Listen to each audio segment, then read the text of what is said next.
میں ہوں عمران یوسف. ہر نظر جان چکے ہیں. آغاز میں خبر یہ ہے کہ اپوزیشن سے مذاکرات میں شریک حکومتی کمیٹی کا اجلاس.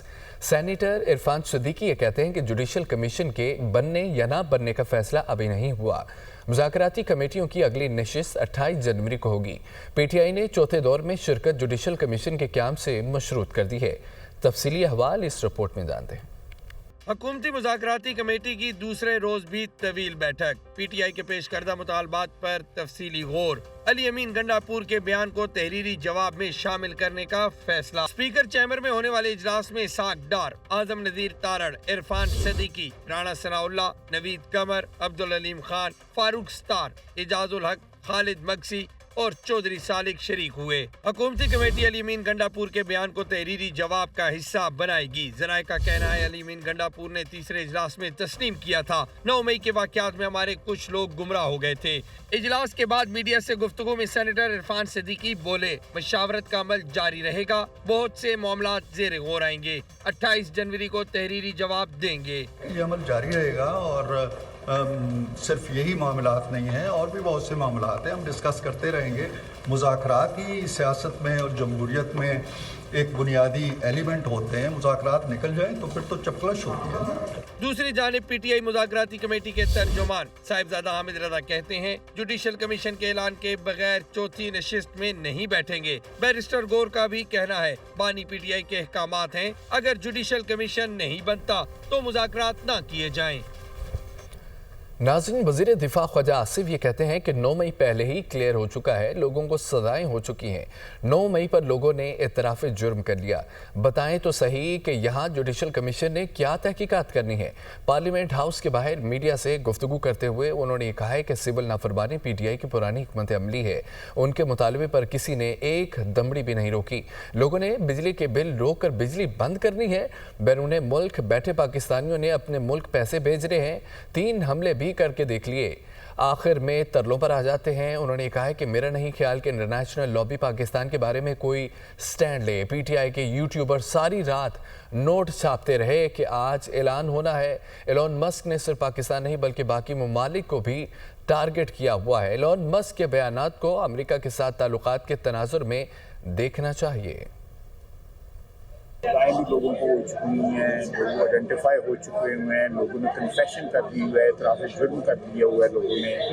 اور مور دین ایک نہیں، بہت سی جگہوں کے اوپر جو ہے لوگوں کی شناخت ہو چکی ہے، چاہے وہ KCI ہے کسی اور جگہ پہ بھی. اس میں جوڈیشل کمیشن کا کوئی بتائے تو صحیح کہ کیوں جوڈیشل کمیشن نے کیا فیصلہ وہاں پہ کرنا ہے یا کیا انویسٹیگیشن کرنی ہے. پہلے بھی انہوں نے سول نافرمانی جو ہے کسی نے ایک دمڑی نہیں روکی باہر. سارے پیسے وہ آئے نا، بلکہ بہت آئے نے پیسے دیے. تو اب اس صورتحال میں نئی اسٹریٹجی کیا ضرورت ہے؟ پاکستانی جو ہیں باہر جو بیٹھے ہوئے انہوں نے اپنے گھروں میں پیسے دینے ہیں. پی ٹی آئی رہنما بیرسٹر علی ظفر کہتے ہیں کہ 26ویں آئینی ترمیم کے بعد بہت کنفیوژن ہو گئی ہے. حکومت کو مشورہ دوں گا کہ ماضی سے سبق سیکھ لے. آئین روندنے کی وجہ سے پارلیمنٹ کو بھی نقصان ہو رہا ہے. تحریری مطالبات دے دیے. حکومت کے پاس 7 روز کا وقت ہے. تحریری طور پر حکومت نے جواب نہ دیا تو پھر مذاکراتی میٹنگ ہی نہیں ہوگی. اسلام آباد میں کانفرنس کر رہے تھے، آپ بھی سنیے. ایگری یہ کیا تھا انہوں نے کہ 7 دن کے اندر وہ جواب دیں گے، رائٹنگ میں دیں گے. ابھی تک رائٹنگ میں نہیں آیا تو میرا خیال ہے قبل از وقت ہے یہ بتانا کہ یہ مذاکرات آگے چل سکیں گے کہ نہیں. NCA کو لگا کہ یہ جو 190 ملین پاؤنڈ آ رہا ہے، ان کو شک ہوا کہ یہ چوری کا پیسہ ہے تو انہوں نے فریز کر دیا. آپ اگر یہ چوری کا پیسہ ہو تو آپ ڈی فریز نہیں کر سکتے، آپ کو یہ ضبط کرنا ہے.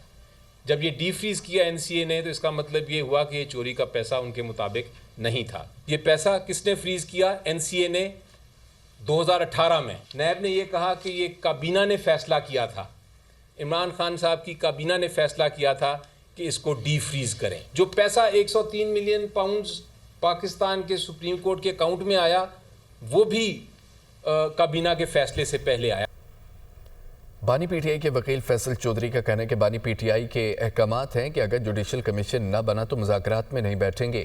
پروگرام دنیا مہر بخاری کے ساتھ میں گفتگو کرتے ہوئے فیصل چودھری نے کہا کہ اگر جوڈیشل کمیشن کے معاملے پر ٹھوس پیش رفت نہیں ہوتی تو مذاکرات ختم کرنے کے علاوہ تحریک انصاف کے پاس کوئی آپشن نہیں ہوگا۔ وزیر اعظم کے مشیر برائے قانون انصاف بیرسٹر عقیل ملک نے کہا کہ تحریک انصاف نے جوڈیشل کمیشن کے قیام کے لیے 31 جنوری کی ڈیڈ لائن خود دی ہے اور حکومت نے 28 جنوری کو مذاکراتی نشست رکھی ہے۔ عمران خان صاحب کے احکامات ہیں اور عمران خان صاحب کا پہلے دن سے یہ موقف تھا اور کہ جوڈیشل کمیشن کی اگر کی طرف ٹھوس پیش رفت نہیں ہوگی تو ہم مذاکرات کے تعطل کے علاوہ مذاکرات کے عمل کو ختم کرنے کے علاوہ ہمارے پاس کوئی آپشن نہیں ہوگا۔ 31 تاریخ انہوں نے خود ڈیڈ لائن وہاں پہ رکھی ہوئی ہے اور 28 تاریخ اب ہماری طرف سے آ چکی ہے کہ بیٹھیں، ہم بالکل آپ کو جواب دیں گے، لیکن یہ چاہتے ہیں کہ ہم پہلے اناؤنسمنٹ کر دیں کہ جی کمیشن بنے گا یا نہیں بنے گا، تو پھر اس کے علاوہ یا اس کے بعد جو ہے کسی نشست کی بات کی جا سکتی ہے۔ آئی ڈونٹ انڈرسٹینڈ کہ with this threat with this coercion کسی معاملے پہ جو ہے اس طرح مذاکرات نہیں ہو سکتے۔ وزیر برائے منصوبہ بندی، ترقی اور خصوصی اقدامات احسن اقبال کی زیر صدارت SIFC کی ایگزیکٹو کمیٹی کا 12واں اجلاس مختلف شعبوں کے تحت جاری منصوبوں اور پالیسی اقدامات کی پیش رفت کا جائزہ لیا گیا۔ اجلاس میں مختلف وزارتوں نے SIFC کے فورم کے ذریعے چلائے جانے والے پروجیکٹس اور پالیسی سطح کے اقدامات پر پیش رفت بھی پیش کی۔ کمیٹی نے صنعت، زراعت، لائیو سٹاک اور کانوں معدنیات، تیل و گیس اور بندرگاہوں جیسے اہم شعبوں سے متعلق پالیسی پہلوؤں پر تفصیلی تبادلہ خیال کیا اور اتفاق رائے پیدا کیا۔ کمیٹی نے اس بات پر زور دیا ہے کہ ملک میں صنعت کاری کو فروغ دینے کے لیے متعلقہ سٹیک ہولڈرز کے درمیان قریبی ہم آہنگی اور تعاون ضروری ہے۔ کمیٹی نے گودام اور لاجسٹک کے شعبے کو صنعت کار درجہ دینے کے لیے جاری کوششوں کو سراہا اور منظوری کے عمل کو تیز کرنے کی ہدایات دی ہیں۔ اس پالیسی اقدام کا مقصد برآمدات، زراعت اور مینوفیکچرنگ کے شعبوں کو سپورٹ کرنے کے لیے جدید سپلائی چین کی بنیادی ڈھانچے کی ترقی کے لیے سرمایہ کاری کو غیر متفل کرنا ہے۔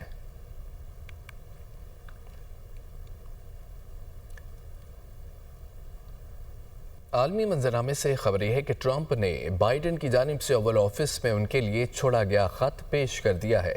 خط عزیز صدر ڈونلڈ ٹرمپ کے الفاظ سے شروع کیا گیا: آپ کی فیملی کے لیے اگلے 4 برسوں میں نیک تمنائیں رکھتا ہوں۔ بائیڈن کی جانب سے یہ کہا گیا: لوگ تاریخ کے ناگزیر طوفانوں میں اس دفتر کے کاموں میں یکسوئی چاہتے ہیں۔ ٹرمپ نے بائیڈن کی جانب سے اوول آفس میں ان کے لیے چھوڑا گیا خط پیش کر دیا۔ خط عزیز صدر ٹرمپ کے الفاظ سے شروع کیا گیا: آپ کی فیملی کے لیے اگلے 4 برسوں میں نیک تمنائیں رکھتا ہوں۔ بائیڈن نے کہا کہ لوگ تاریخ کے ناگزیر طوفانوں میں اس دفتر کے کاموں میں یکسوئی چاہتے ہیں۔ امریکی شہر لاس اینجلس کے شمال میں جنگلات میں آگ لگ گئی ہے۔ آگ کی شدت میں اضافہ طوفانی ہواؤں کے باعث 2 گھنٹے میں 5000 ایکڑ رقبے کو لپیٹ میں لے لیا۔ 19,000 افراد کو فوری انخلاء کا حکم جاری کر دیا گیا۔ کاسٹائک لیک کے قریب پہاڑوں پر آگ کے شعلے اڑ رہے ہیں۔ Los Angeles County Fire Department اور اینجلس نیشنل فارسٹ کا عملہ آگ پر قابو پانے میں مصروف ہے۔ ہیلی کاپٹرز اور چھوٹے طیارے بھی آگ بجھانے کی کوششوں میں مصروف ہیں۔ امریکی شہر لاس اینجلس کے شمال میں جنگلات میں آگ لگ گئی ہے۔ آگ کی شدت میں اضافہ طوفانی ہواؤں کے باعث 2 گھنٹے میں 5000 ایکڑ رقبے کو لپیٹ میں لے لیا۔ 19,000 افراد کو فوری انخلاء کا حکم بھی دے دیا گیا۔ کاسٹائک لیک کے قریب پہاڑوں پر آگ کے شعلے اڑ رہے ہیں۔ ڈونلڈ ٹرمپ نے امریکی کوسٹ گارڈ کی پہلی خاتون سربراہ کو عہدے سے فارغ کر دیا۔ جو بائیڈن نے لنڈا لی فیگن کو 2021 میں امریکی میری ٹائم سیکیورٹی کی سربراہ مقرر کیا تھا۔ ٹرمپ انتظامیہ نے فیگن کو سروس میں ناکام کارکردگی کے باعث برطرف کیا ہے۔ فیگن امریکی کوسٹ گارڈ کے اسٹریٹجک مقاصد کو آگے بڑھانے میں ناکام رہی ہیں۔ امریکی میڈیا ڈونلڈ ٹرمپ نے امریکی کوسٹ گارڈ کی پہلی خاتون سربراہ کو عہدے سے فارغ کر دیا ہے۔ جو بائیڈن نے لنڈا لی فیگن کو 2021 میں امریکی میری ٹائم سیکیورٹی کی سربراہ مقرر کیا تھا۔ ادھر جرمنی میں چاقو حملہ،